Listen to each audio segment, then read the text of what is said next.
don't have any idea. There he is. Hey, Hey, Ken, how you doing? Well, I'm here. Good. Uh, you know, I just I'm, realized that I I am. haven't changed my calendar page to April. Well, at least it's not April Fool's Day. I know Yeah. that. So you're Uh, all good. Just the whole thing just was to have somebody there that says, "Hey, I'm here. I'm going to make you yeah. host." And Hold on, everyone. The closed captioning is not on, and I need it. hang on, let me see captions. Show captions. How's that? Look and see if your captioning is on now. Um, You may have to turn it on see. You may have to turn it on your browser. Well, I've turned. I don't see um there's usually a symbol for it down below, and it's not on this the more anymore. So Should be there. Um, yeah, you because guys usually have it on. are you in the application or are you in your browser?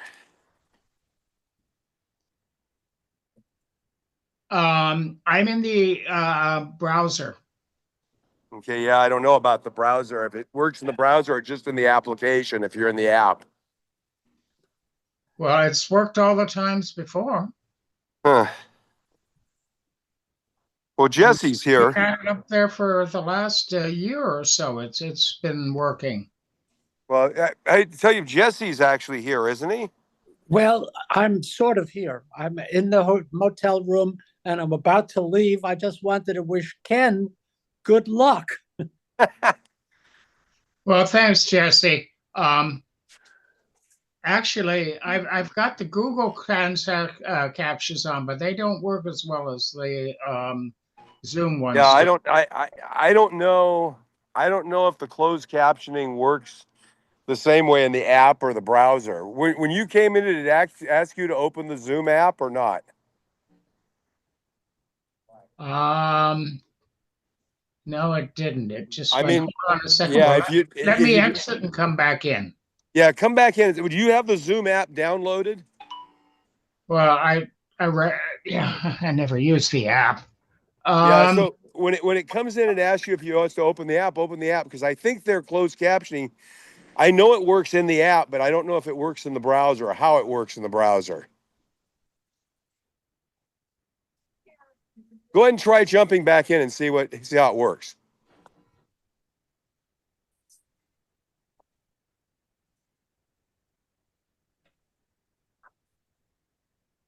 Hey, Well, Earl. there's Earl. I guess Earl, are Good you going to be morning. here for this meeting, Earl? I'm sorry? Are you going to be here for most of this meeting? No, I got to break away. I'm double booked today. Okay. Yeah, I'd asked Ken, and he couldn't get his closed captioning to work. So, I mean, it's really not a big deal. The only advantage, there's only two things a Zoom host can do in these meetings. One is you can, mute people and throw people out, and the other is you can spotlight people. So, it's not really a big deal. Is this is just going to be more of a dialogue meeting anyway. It's just more of a discussion because we don't have anything planned. Hey, Phil, when I gave you those tortoise, what did I give you? A box of them? Of which? The tortoises? Yeah, I think you gave me 12 of them. Okay, I gave you one full Or box. 10 of them, 10 or 12. I don't know. I've got a box. Yeah, I've got a few left. Okay, no problem. I'm just parsing them out to people. Yeah, no, I'm all good on it. I don't need any more, so I am fine. Hey, guys. I have to leave. Actually, I just wanted to say hello and wish Ken a lot of luck. And Ken is gone, so you take care, and we'll be in touch. Cool. Sounds good. Hey, Larry, here's Ken's back. Okay, cool. hello, Phil. Howdy, howdy. Yeah, I'm in San Diego at the La Mesa Club for an operating session. So I asked Ken to kind of watch over this when he jumps. He's getting back in. I'm hoping it gets back in the app because he wanted the closed captioning. But Larry, are you going to be here for the meeting, Larry? Only for the first hour. Then I have a board meeting I got to go to. Yeah, I don't think it's going to last more than an hour because there's no program planned, and I won't be there. I'm not going to be there. So I tell you what I'm going to do. I'm going to leave you as host, Ken. I'm going to go ahead and leave Larry as host. He's going to be here for an hour, so he can handle that. You really, like I said, the only two things you ever do as a host is spotlight someone if they want to show something. There's a spotlight function, or Right. there's no reason to mute anybody in this meeting. There's just not that many people, and there's no reason to throw anybody out. If somebody comes in and starts showing you guys porn, just shut it down and leave. Okay. Or unless it's good porn and you want to continue to watch it. Now, that's always an option. Yeah, it's hard to explain that when the wife comes walking in the door and says, I thought this was a train meeting. Right, exactly. Well, the thing that's so interesting about this meeting is we've been doing this now for 4 or 5 years. I haven't changed the Zoom login, the Zoom code for at least 4 years. Hey, maybe I So. can use that excuse next time I'm surfing porn and she walks in, it's a train meeting. Yep, exactly. Yeah. Okay, you guys have a good one. I'm going to go ahead and drop off. Larry. I'm going to make you the host. Okay. And just leave it with you. And Ken's here. You can pass it off to Ken if you want to, or Rich Jorgensen. Just somebody's got to be the host. That's the only thing. Okay. So hang on. If I got to go in here and figure out how to leave. And when I leave I'm here. meeting, and I'm going to select Larry and say assign. Okay. Okay. Yep, I see. I'm the host now. Yeah, you're it now, Larry. I'm it. Tag. I'm it. Anyway, I'm going to be back in about 30 seconds.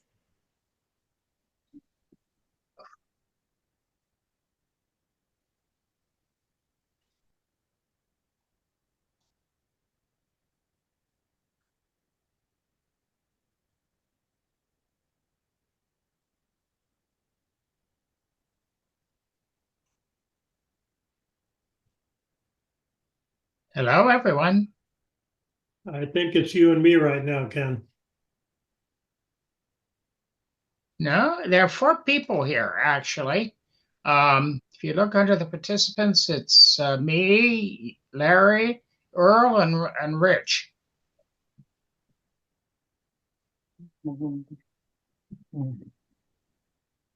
So we'll kind of wait till Larry gets back here. I'm back. Okay. I think it's going to be a short meeting today. Looks like it. Only 4 of us. Yeah, my first Saturdays usually have 3 meetings because I got the Golden State Board meeting and the Golden State General meeting right at 10 and 11. Yeah. Well, if it's only a few of us, it's Yeah. going to be very long. I have no show and tell. And let's as we're coming down off the convention last weekend, and it just sort of this meeting fell on this point, and both Jess and Phil are gone, so here we are. Well, we could talk about the convention. I found the virtual convention really great. Wish I was over there live and in living color, but the virtual one was handled very excellently. Yeah, John I and agree Cindy with did you. a heck of a- I'd love to have been there. Just didn't feel like the I could handle the drive any. I'd already been down for Thanksgiving and Christmas to San Luis Obispo because my ex likes to host my son and daughter-in-law and me for sort of as if there was still a family type gathering.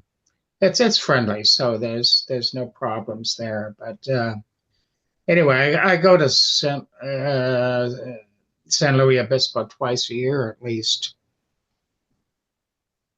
Oh, okay. And so John and Sydney do a heck of a job with the convention and all that. And actually, the convention worked out really well. We had something like 37 companions, and that's what they're calling bringing, your significant other or whatever. And I think that's kind of a record. The companions were free, and it looks like that's going to continue on future conventions. Mhm. Morning, I would Charlie. hope so. Good morning. I to be honest with you, um, I find the virtual way is for one, it's certainly easier in my pocketbook. Um, and uh, anyway, it's okay. I just wish it was a way to be a little more encompassing with the people who are actually physically there. Um, I So went to six, I went to the SSP convention last year. Sparks. Did you go that, Larry? no. Yeah. Mhm. So But I see next year, six. they're talking seriously about trying to get the Sturgis sawmill open for us again, and also a skunk train ride. So that's in the works. For next year, Yeah, for Roanoke Park. the NWP. I have always missed that. I can't remember if it was who it was that used to seem to always have it as part of their convention up in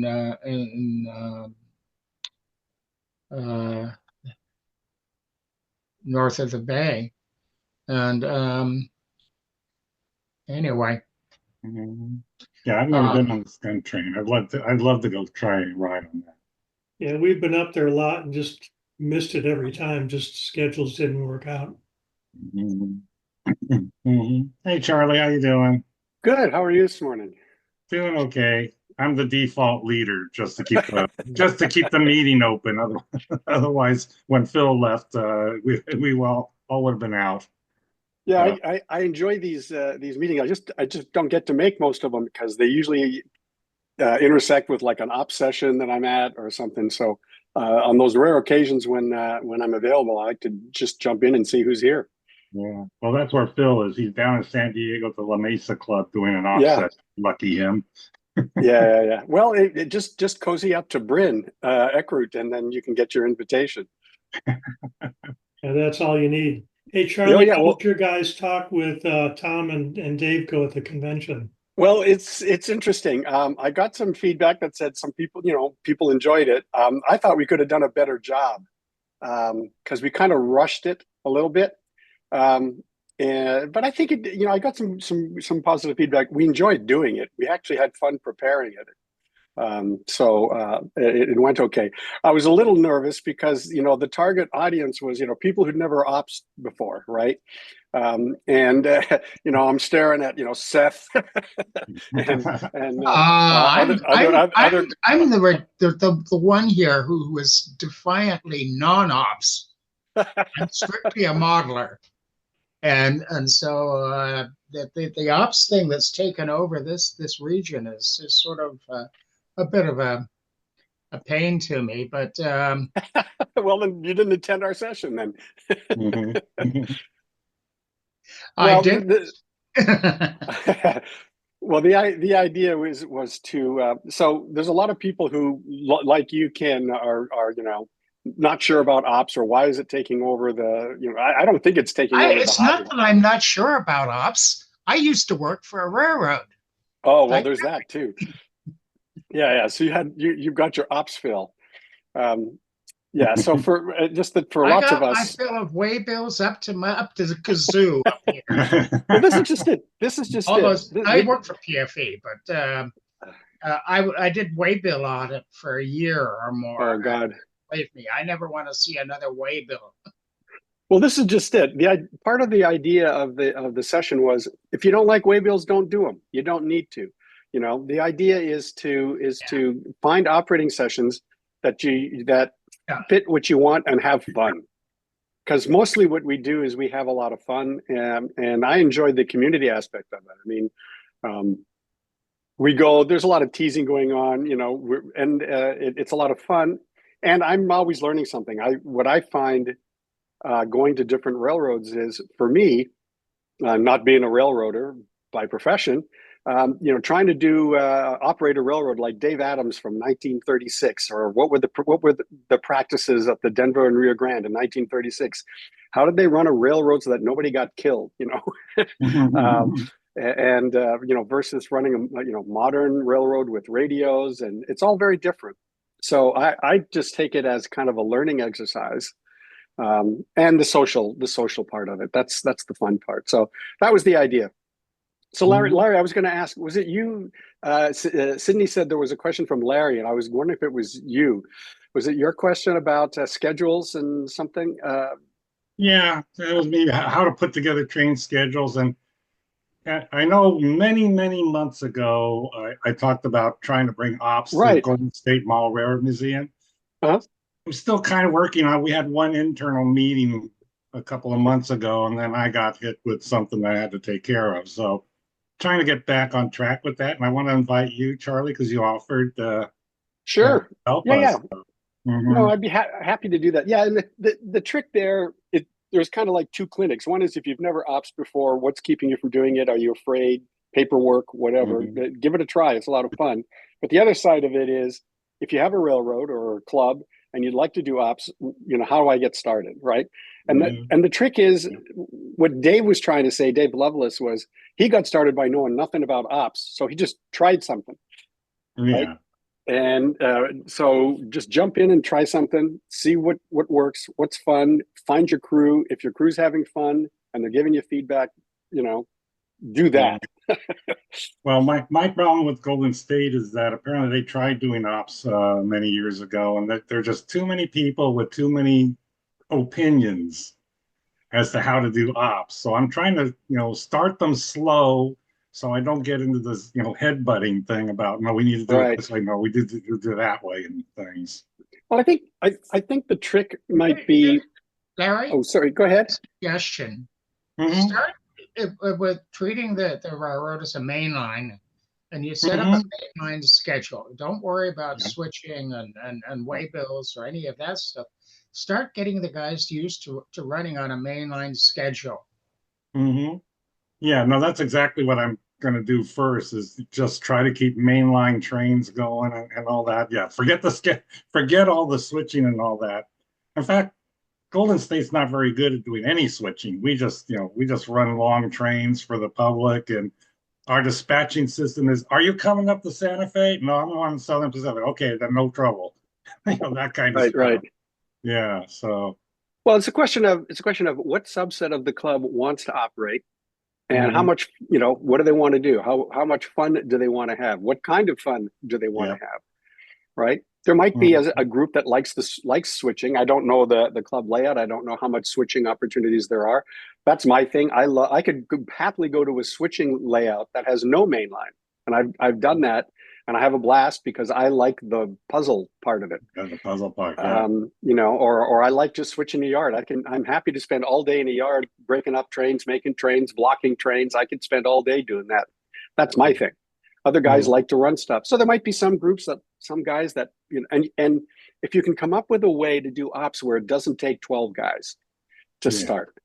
Even if there's only 3 or 4 guys that want to come and operate together, great. That's, start there. Something like that. Yeah, so when I had my first meeting, we had 8 people. So we had enough. And at Golden State, we have 3 scales. We got O, HO, and N. And right now, I'm just focused on HO because that's what I'm a part of, and I know that layout. Right. Right.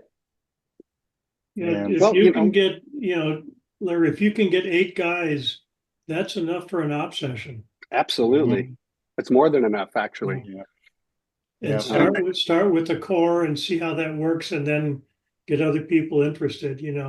As ops designer, you're just going to have to come up with a scheme and run it, and then modify it and adapt it over time.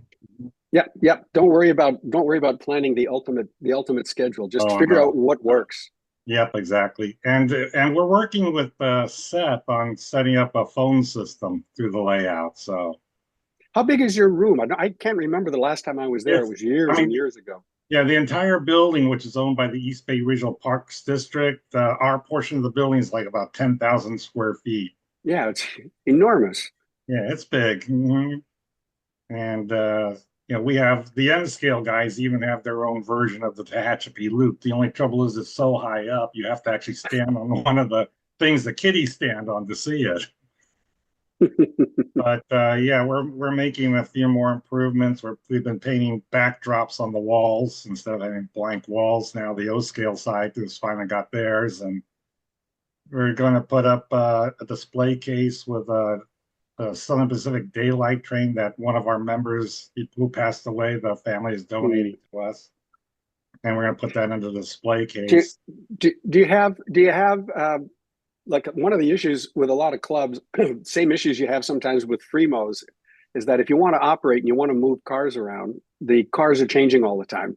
So trying to figure out what cars to move, coming up with a mechanism is tricky. Does the club have any sort of permanent rolling stock that's been donated that's always there? Okay. Oh yeah, we've got a bunch of rolling stock there. In fact, on our layout, we've got cars that are spotted on industrial tracks and things like that, and they very rarely ever move. So, we could even start with that. I mean, I could just, get their car numbers and all that and just start with them. Yeah, exactly. It's not hard to, we talked about one of them when I started operating, thousands of years ago, it seems. And I was just a kid, but what was simple was we just did like for like swapping. So, you make up a train, you go to an industry. If you've got a box car, swap it with a box car. You got a flat car, swap it with a flat car, whatever, just like for like. Yeah. You don't have to have no way bales, nothing complicated, but at least you're moving something and you're moving it with a purpose. Yeah, I once brought my switch engine down there and I began moving a few cars around. And putting them right back where they were when I ended. But it was kind of fun just doing that instead of running a big mainline train all the time. Right. I got to agree with Charlie that for me, switching is what makes it interesting. You can run a mainline train, but after a while that gets a little bit kind of boring, and the switching is what makes it interesting. Yeah. And along that line, I designed a lot of Ted Stevens op sessions, or his operating scheme. The biggest variable, and you don't want to schedule things too tight, the biggest variable is train crews. You get one set of guys can do the switch job in half an hour. The next guys that run the job are going to take an hour and a half. Yep. So don't schedule things too tight. In fact, I'd argue don't start with a schedule. I agree. Just do everything. Everything's an extra. Everything's an extra. And that way, if a newbie comes along and it takes them 2 hours, we've done that at Dave Lovelace's, where I brought some friends, they've never operated before, they come in, we'll send them off with a local that normally would take about 30 to 45 minutes to switch. The guy can be there for 2 hours because he's tripping over himself, not knowing what to do. Doesn't matter. They're just an extra. When they come home, they come home. Yeah. By the way, one question. This thing about a fast clock. Do we need a fast clock or no? No. Okay. Don't even go there. Don't even go there. Yeah. Okay. Don't go there. Keep it simple. Keep it simple. And if you don't have a schedule, then you don't need a clock. Okay. Fast clocks are like daylight savings time. Nobody really wants it. Yeah. Well, I mean, there are guys that run, very, very sophisticated timetable and train order operating sessions, right? And those are great. And I don't think we said that explicitly as part of our clinic, but one of the things we talked about ahead of time is if you're a newbie, don't sign up for a TT and TO session. Not unless you're going to be paired with someone who's very knowledgeable and they're happy to mentor you and guide you. Otherwise, it's way too frustrating. Well, I'm trying, like I told the guys when we had that first meeting, I just want to keep it simple. I want to keep it so that we can maintain having fun, because I know one of the guys says, I don't want to deal with paperwork and all that. Well, fine. Exactly. We'll keep it simple. Just, start simple and put together some train schedules and start running that way. So I think the other thing to have, is a clipboard with instructions on what that crew is supposed to do. Okay.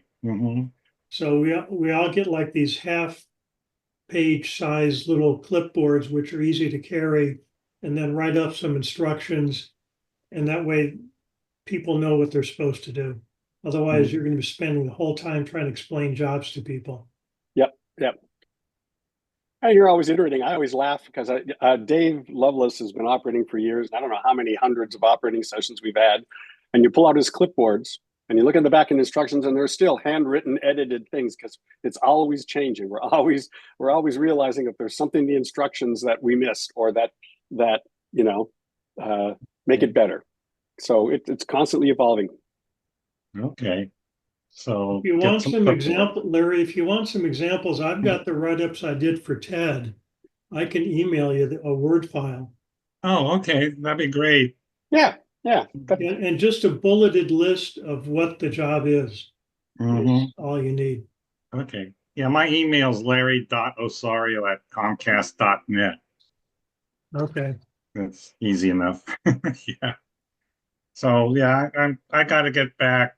I've been recovering from surgery, so I've got to get back into it again and get the guys together again and get Charlie to talk to us about it also. So Well, and others, I'm happy to help. But one of the things that Earl brings to the table, among lots of other skills, but he's had the challenge of working with Ted Stevens and bringing ops to a layout that was never designed for ops originally. And that was both creating a methodology, but also changes to the layout, right, Earl? I mean, ultimately there may be some changes you want to make it more interesting and to make it easier to operate. Yeah, it was a constant evolution of the ops scheme. For I think the first year it was constantly evolving. And right at the end, we finally got it nailed down. Hey, Larry, it's Larry.Osorio or just one word? No, Larry. Yeah, Larry.Osorio. Okay. Yeah. So, okay, Ken, you want to talk about modeling? Why don't we talk about some modeling someday? Don't want to leave you out of the conversation. Oh, I didn't have anything prepared for modeling talk. Right now, I'm trying to do the research in the hot water heating system for the employee washroom for Port Costa, so that I can duplicate that, the piping and so forth, between the heater exchange element where they took the steam lines that were throughout the area and interchanged with water so that it was cool enough that people could use it for wash up and so forth. There was about a 30 to 40 person crew that worked on and off at the roundhouse and in steam locomotive maintenance even into the early 50s. And they had kept a stud of about 10 or more locomotives, steam locomotives, operating through the early 50s. But the roundhouse at Port Costa, even though it had only 2 tracks, did a lot of work on various 280s and 260s that were assigned to that location. This is my modeling world. Most of about 50% of my time is spent on historical research. Well, that's good. I mean, one of the things about model railroading is we do keep the history of the railroads alive, along with the people who are rail fans. Yeah. And that I think that's important. That it also helps. Steam engines. Little kids. They look at a steam engine and maybe they might get hooked into model railroading. And so we try to do that and we bring them in. So Ken, when you're building these models, what kind of are there any tools that are a necessity for you when it comes to building models? Oh God, it's pretty hard to say. I've got a almost 50-year collection of tools, starting probably back when I needed just a a pair of electrical pliers and a few files and things like that for track laying, maintenance and stuff, and a soldering iron. That's, by the way, one of the bigger drawbacks to many people is that you have to learn to solder before you go out of the very beginning level. Just a simple thing like soldering connections to the rail. It can be a sort of a frightening thing for people.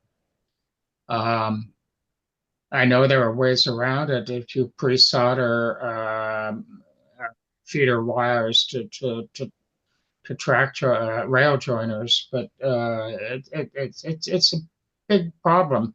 At least DCC allows you to set up a small railroad and run it as all one electrical component.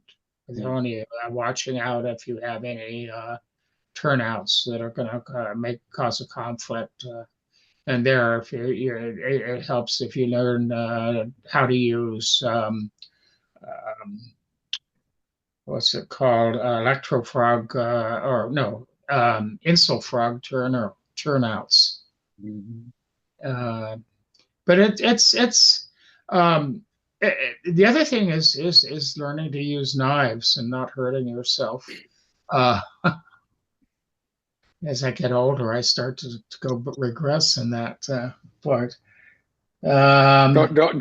Ken, don't you have a little pack? You've got your row of scalpels, and then next to it, your row of Band-Aids. That's what I usually end up with. I have the Band-Aids and always 70% alcohol for yeah, there you go. For use for many purposes. Yeah, it's right now my workbench is pretty much it seems to be a growing tool space. And it's just I've got tons and tons of projects, more than I will ever build in the rest of my lifetime. But so let me ask a question, because this is a disease that I have, and I don't know if it's my own affliction or if it's shared with others. But how many concurrent projects do you have going, or do you work like on one project till it's 100% done, then you move to the next one? I keep lists. I'm an old project manager for software and things, and I do sort of keep a list of projects. I probably have 25 must-dos on the list, but I normally have only 2 or 3 at a time that are actually workbench ready. And I like to switch off between projects, which is sometimes they get extended months and months and months. But right. So how do you decide? How do you prioritize them? How do you decide? So you got, say, 25 going, you got 3 on the bench. When do you get to the other 22? Whimsy. This is my whimsy, hobby. Huh? Whimsy. Okay. What I want to work on is what I want to work on. Mm-hmm.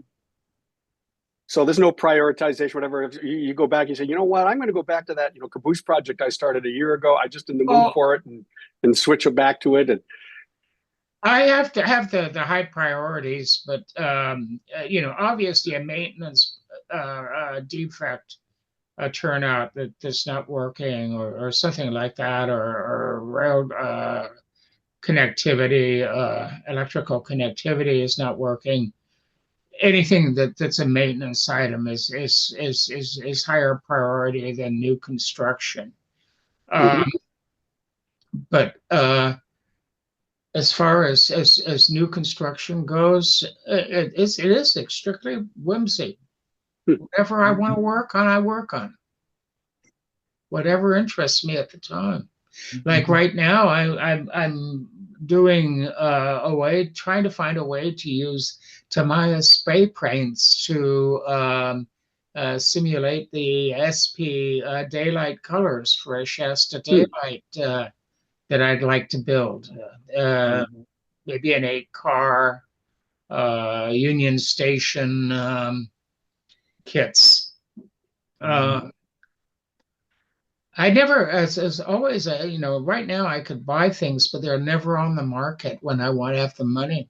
So Better uh, buy things soon.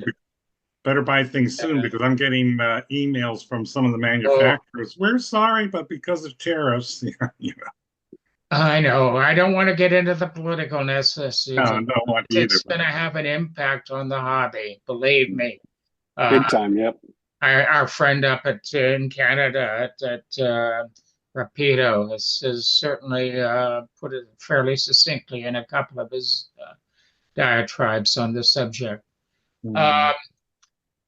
To me, I still looking for instance, Union Station is a company in Louisiana that actually none of their kit parts, to my knowledge, come from outside the U.S. I think that injection molded kits are going to make a comeback if pretty soon because they can be made here in this country, even if they're at the level of Irv Athern old kits, but the blue box kits. But that type of thing may make some time a type of comeback. They won't be $2 a piece, but that was 50 years ago.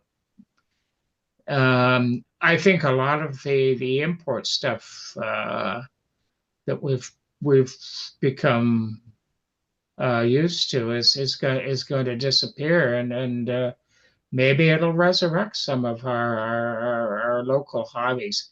My only thing is I'm very, very sorry to see that somebody trying to build a wall between Mexico and Canada and the US. I like to think of North America.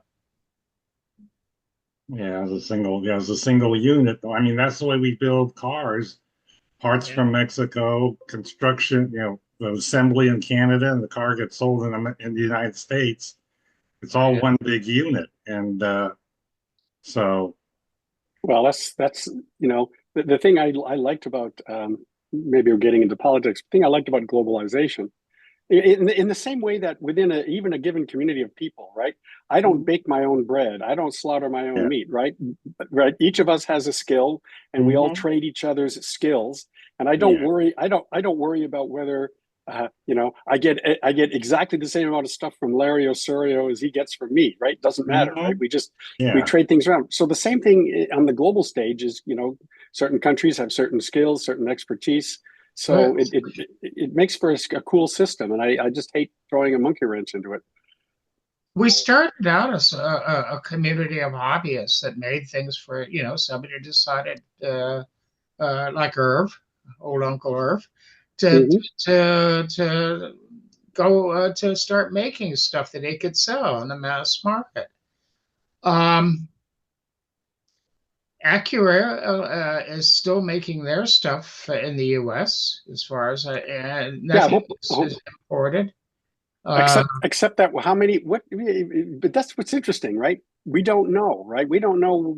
Maybe they import their couplers from somebody, or that because those are injection molded from somebody else. Who knows? Granted, Acura's got a pretty small supply chain, but you still never know, where they get their wheel sets from, or whatever. Actually, it's hard to know. The kits have plastic wheel sets they mold. Yeah, that's true. Mm-hmm. Yeah. So but they're pretty insulated. My Union Station passenger cars are,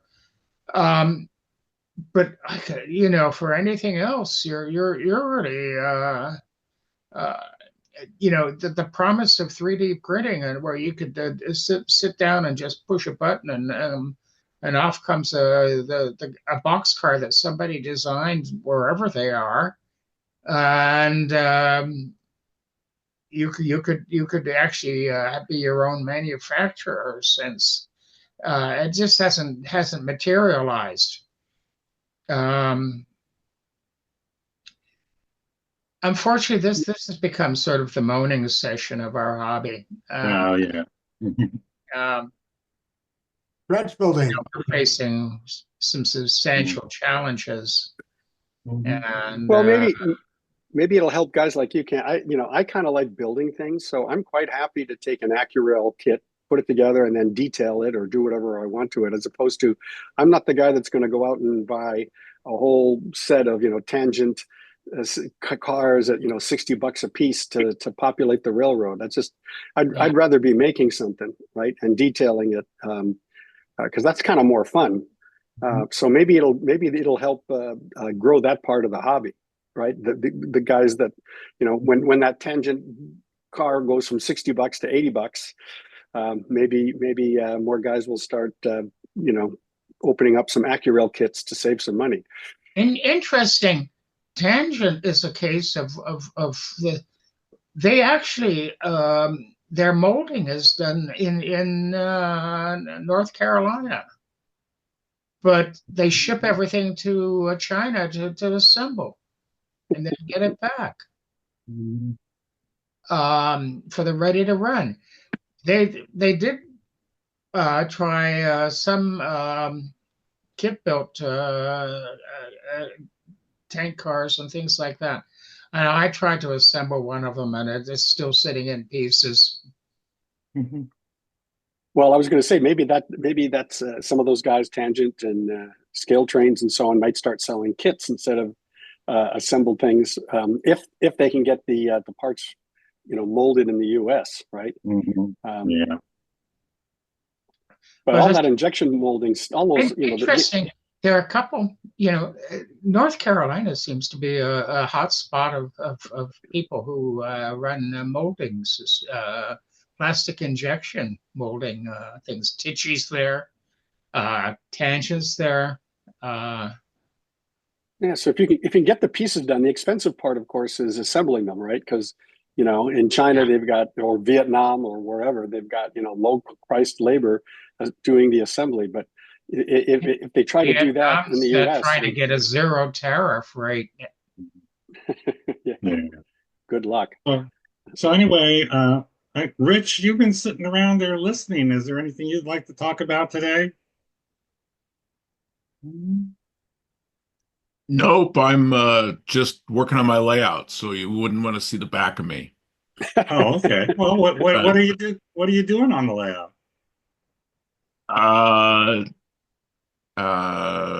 Cleaning it up some. Just I'm a module guy. I'm with Phil and all those other guys on the 0 and 30, and I did enjoy the convention a lot. I really enjoyed it. I did the make and take of the building. Kooning is really a character. I really enjoyed the Questa trip over the hill. And even though the train was super, super late, I went to the station, was able to go back to the room and get a 2-hour nap. And then finally the Amtrak train showed up. And I just enjoyed a lot about that convention. And I thought it was, of course, super well run. And it had everything that I love about a convention that I hate on other conventions. It had a great hotel with a free breakfast, our own separate meeting area, free parking, easy to get to, lots of cool outside activities to go to. The prices and everything weren't typical California astronomical. They had the virtual component, and actually that's it. But now I have the forum for just a sec. The virtual, if we attended the convention, we were supposed to be able to tune into the virtual, but I didn't get a chance. I missed a couple. Do you guys know if Sydney or someone has a way to see the old virtuals, or are we going to be able to see the old sessions? By the old virtuals from previous conventions? No, the recorded ones from this one. Yeah. Not just the virtuals. They've got recordings for a lot of the other sessions as well, I understand. Rich, to answer your question, within a week or two, they're supposed to be sending out a link to all of the attendees, giving you the links to all of the virtual clinics. For both I the got that virtual email and the yesterday. in-person. Yeah, I got the it email. yesterday. So did I. And, Mhm. and you got you can watch them for up to 4 weeks. Yeah, it's just like last year. What, who was that email from? I didn't see it, so maybe From I can Sydney. search for the sender's name. It was from Sydney. At least the one I got was from Sydney. But on behalf of NMRA or? Yeah, yeah. On behalf of the convention organizers. Yeah, I definitely want to see the siesta one. I didn't make it up early enough in the morning to hit that session. Bruce is really great. He's funny, and I enjoy his presentations. I unfortunately had a friend who owns a private car, and we used to be able to ride out on the open platform. It's a former Santa Fe business car, and I've been over Siesta a couple of times on the back, sitting on the back out in the open. So it's quite a different trip. That and all the way down by Vandenberg and the Lost Coast and that area. Rich, do you have an email you can stick in the chat? I can forward you the email Sydney sent out. Now, the only trouble is I don't know if she's limited these recordings to just the people who attended virtually or if anybody else can pick it up. So I Sending thought it now. I'll put it up there now. just the virtual attendees. It says in the book guide that we got at the convention that convention goers are also eligible to tune in, like if they wanted to from their room. So I assume we can get it post haste. yeah, well, like I said, if you send me your email Yeah, address, if you were there physically, you can get them too. yeah, yeah. Oh, there you go. Okay, and Thank you, because I just looked at all my mail and I don't see it, not even my spam or anything. But normally I get her stuff, so. Well, here, just hang on a second. Let me just if you can. I'm going to share my screen. Can you see my screen? Yeah. So, see, this is from Sydney, and here is the information, and then here are all the links, if you can see them, to all of the events. And I got this. When is this? I got this yesterday at 4 p.m. So. Yep, that's it. yeah, Rich, I just sent it to you. Thank Yeah. you, because it just showed up and I searched for PCR and I didn't see it. So thank you. Mhm. Got Well, it. again, I don't know if Sydney just limited to those who attended virtually or not. So just take a look at it, see if you can click the links, and if they work, great. Yeah. Mhm. I thought they were doing it through their Patreon platform. So that has Well, they're not. Yeah, they're not free to everyone. They're not available to everyone. No. They're available to No, only they're not. registered. If you Right. registered for the convention, and I thought either in person or virtually, you had access to them for up to 4 weeks. Hey, Charlie, I didn't see it on my email either. Can you shoot a copy to me? Yeah, sure. Thank All right. you. It seems to work just fine. And last year I attended the convention and they sent out the email for all of these. So I watched the ones I missed, and just like clockwork, actually I checked it. She killed him like 2 days after she said she was going to kill them last year. Okay. Please note that the email from Sydney says these are available to you as a registered attendee of the convention. Please do not share them with anyone. Right. Actually, there's not a whole lot of people here on this call today, but I would like to get the sense from a broader part of the community.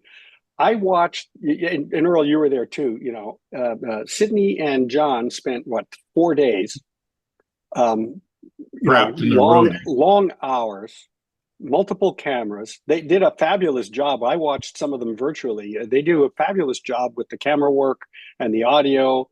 and everything. And then we get these reports, and they didn't even have a chance to break for food, right? So sometimes we had to go and get them a sandwich or whatever because they were busy. And I think it's crazy that the region benefits and they don't get any compensation or yes, it's a volunteer work and they're happy to volunteer, but just personally, as someone who is impressed with the work they do and how they serve the community, I think that part of the cost of the convention should be to support the virtual aspect of it. And I don't know if I'm alone on that. I just was curious if anybody else thought that, but that's a lot of work for them, and the quality is really, really good. Mhm. Charlie, I agree with you. You know, when Phil and I did the convention last year, we comped their room, Mhm. Yeah, you know, just yeah, as a little thank you. We tried which is great. suggesting that this year, and there was a lot of pushback from a certain person that there's other people volunteering too. So if we comp one person, got to comp everybody. So, So but I don't I believe agree in with you. that. Those guys are over and above what everybody Well, else yes, does. because they're bringing in what they had 70, I think something like 70, 75 folks who were remote, of which around half of them, like 30, were out of state. These aren't people that are going to be driving to San Luis Obispo for the convention. Those people are contributing. They're getting something from the convention. They're paying a nominal fee, and more importantly, I think it's goodwill for the region as well, right? I mean, people from other parts of the country are seeing what we're doing in our region. So I think that there's a lot of value in that. Yes, lots of people volunteer, lots of people put in hours, but I didn't see any of the, not to be too cynical about it, but I didn't see a lot of those other volunteers skipping breakfast or skipping lunch or whatever and working 13-hour days for 4 days straight. I mean, John and Sydney were really zonked by Sunday. So anyway, that's just my thing. Well, Sydney didn't show it. They're She looked good. magnificent. Mhm. What You was know, that, Tim? $75 times 40 people is $300, and that's 2 room nights. I just, complimenting them, saying it was magnificent. They do a service that I don't know of any other region that has a I don't know. similar video aspect to it. And I know I'm a member of their Patreon thing, and they just make it really easy, informative. It's and the video work is first class, professional. It is, and I'm okay being. I'm also a Patreon member, and that's okay because they're getting some revenue from the Patreon. So that's cool, But Sydney also, as you recall, was heavily involved in the preparation, just like other volunteers, and in terms of managing some of the parts of the clinics. Schedules. I mean, they also did other volunteer work in addition to the video. So anyway, I like what you said, Earl, about comping their rooms, and I think maybe, I don't know if it's something that we should officially. It's actually very good that Sydney and John were involved in the actual management of the convention, because that gave the video a sort of a feel of being a part of the convention. And they selected to make sure that the videos that would be recorded and showed were ones that the authors were willing to share to start with, but that they could make a schedule for the video people that would integrate with those who are people on site. And then even when there wasn't a clinic, I mean, John went and did a tour of the contest room. So if you weren't there, you got to see what was in the contest room, and you got to see the Fremo setup that was in the ballroom area. So even if you weren't there, you got to see all that stuff. So anyway, I mean, I would love to have seen the Fremo. I've got to go back and see if I can find a video of that John took of that. That's sort of the way I think of the future for a lot of us who particularly live in California with no basements and tiny layouts like I have, which is all of 14 feet long in track length.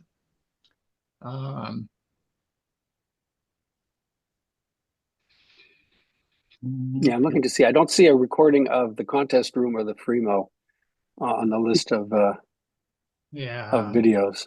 Bummer. I'm sure they have it. Anyway, Yeah, I did the contest room with John. I think it was we'll just see. live, not recorded. It's just live, not recorded. Well, there were some photos that appeared on the groups.io website for PCR that showed the contest and other stuff.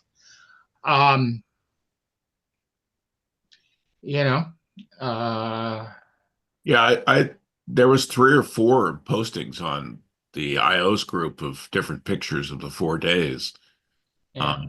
Yeah, there They had a lot of yeah. pictures. One thing I could say is that the contest room, it had pictures too, but I thought the number of entries was quite light. In fact, there was only one picture on the entire rack of the photograph competition. Yeah, I agree. I mean, usually we get a bunch of photographs, and I was kind of surprised. I would agree that the contest entries were light, but if you looked at the scores, most everything was well into the hundreds.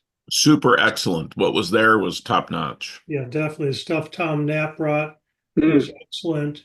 The guy that won Best of Show was a recreation of the West Side Lumber boiler house with like 3,000 parts. Scratch built overhead belt system, just incredible. Yeah, I saw He had that. That was fabulous. 124 points on that model out of 125. We modelers are still alive. Yeah. There you go. All right. Hey, Jim, you're sitting there quiet too. Is there anything you want to add to the meeting? I'm just going to comment that when you're working with paper, you don't have to worry about import stuff or anything like that. You can just use paper. Mhm. There you I'm go. putting together my paper clinic, so I've been working on. All that pulp and paper is coming from Canada. It's going to go up. That sheet of paper is going to go up 25%.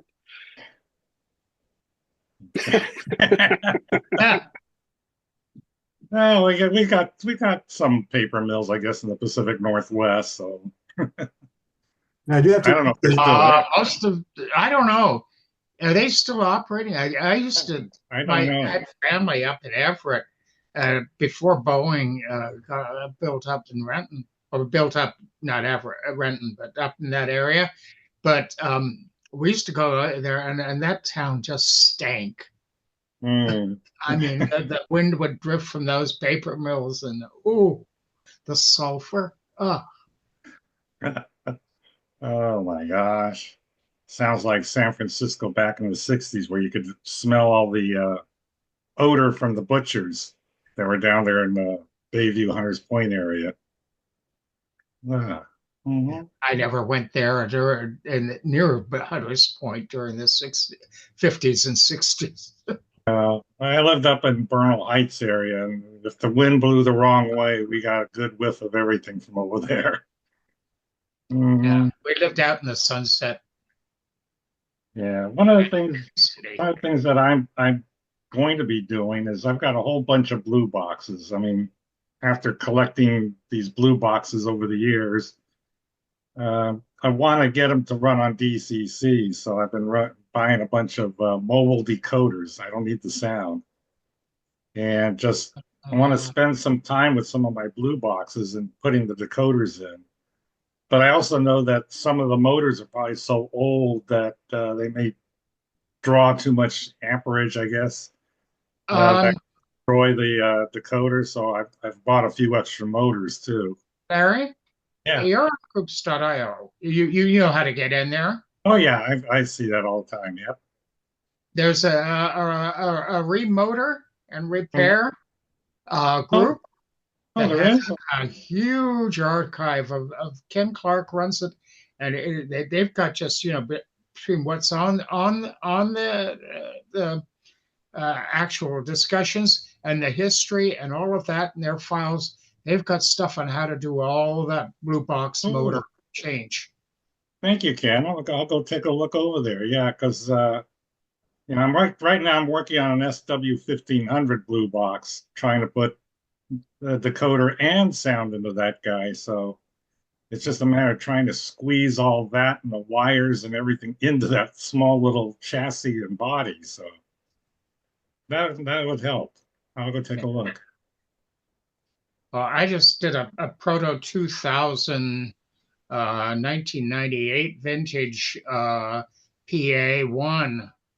but I didn't put all of the stuff in it because I just put local-fi on it. So I didn't have to add it to anybody, do any DCC programming. Mm. Yeah, I'm not much of a modeler. I'm not an artistic person. I can't write music. I can't play a piano. I can't build a model worth beans. But I do like playing with electrical stuff and the electronics, and so Yeah. that's what I'm trying to do. And that's my focus is just putting DCC into these old blue boxes and see if I can get them to run again. Yeah, try Clink. If you need PM me, and I'll send you the URL for it if you need it. Okay, thank you, Ken. Mm-hmm. Ooh, that's speed. I tried. PM, someone is sort of like, oh well. Yeah. You have my email anyway, I think, don't you? I think I do. Okay. Mm-hmm. Yeah, one time I took a DRGW SD45T-2 blue box dummy. And what I did was I put a couple of speakers in it, and then I put a sound decoder, real cheap sound decoder, an old one. And I actually got it to work on the Golden State layout. And it was making noise and everything like a real thing. And then somehow it went over a switch or something went over a switch, caused a short, and now it stopped working. And I don't know if I blew out the decoder or what, but I have to go in and try to troubleshoot it, and try to figure out what happened and how to prevent it from happening again if I put in a new decoder. So yeah, one of the things that I like about the products like Local-Fi and Blue Nami, that it really, the whole control thing is isolated. All you will use is the track for power, strictly power, no control. mm-hmm. All the control is either Bluetooth or Wi-Fi. Yeah, it does sound, Larry, like there was a spike that may have over voltage the decoder. You can talk to like guys like Mark Schutzer or whatever who are the electronic whizzes as well. You might be, with that SD40, you might have be able to put like a keep alive in there, a capacitor between the power and the decoder itself to isolate it from electrical spikes. Okay, yeah, because I got to figure out it's a dummy unit, so it had no motor or anything. So right. I had to put in metal wheels and create contact and all that. And like I said, I got it to work, but as soon as it got a spike, like you noted, it died. So I just don't want to rebuild it and then have it happen again. I need to figure out what. Right. Yeah, but I mean, when it was working great. It was like having a second engine on my train producing sound without even having a motor in it.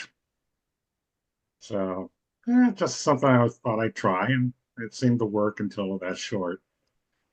That's, one of the problems with current locomotive production, with all of this stuff, Chinese made stuff, is there are no dummies. Mm-hmm. Yeah, there are no more dummies, are there? Mm-hmm. I mean, I assume you're talking about rolling stock and not model railroaders. Yeah, I think he's talking about locomotives without. Oh, okay, because there's lots of other dummies. Yeah, no. Yeah, that's right. Because back in the old days in the blue box era, they Hawthorne made dummies, locomotives without the motor in it. So you could pull, a 3-unit consist with only one with a motor in it. But they don't make those anymore. It seems like. When I was fooling around with CTC 16, for those of you who remember CTC 16 back in the late 70s, early 80s, That's what the dummy was for. Because you had Ooh. the electronics was so big and bulky for CTC 16 that it wouldn't fit into into a blue box. So you had to have a dummy to hold the electronics, just to, so everything was double headed, right? You had a powered locomotive and a dummy for the electronics. Sounds like real railroads with their sludge. It was really great when the in those days the rear railroads were running, still using B unit F7B units to in their power consists, and you could always put an F7 in there, B unit in there, and then right. disguise whatever. Yeah. Yep. Of course, you could get those as dummies nowadays. Yep. No. Oh, anyway, I've got to go, but Ken, I made you the co-host, so if I drop off, the meeting should still continue. Okay. All right, take care, everybody. I've got to run over to Golden State. I've Thanks, got Larry. about half an hour left. Yeah, I'm running off too. I time out in about 2 minutes as well. So, but I'm glad I was able to join this morning. I have the same issue. Yeah, Ken, I'm out too. I'm tied up today. Hey, Yep, busy day. Yep. boy, it's just like every project I touch. Well, there you go. All right. See you guys next time. Bye, everyone. Bye-bye. As soon as I see no more on participants, I'm going to close it.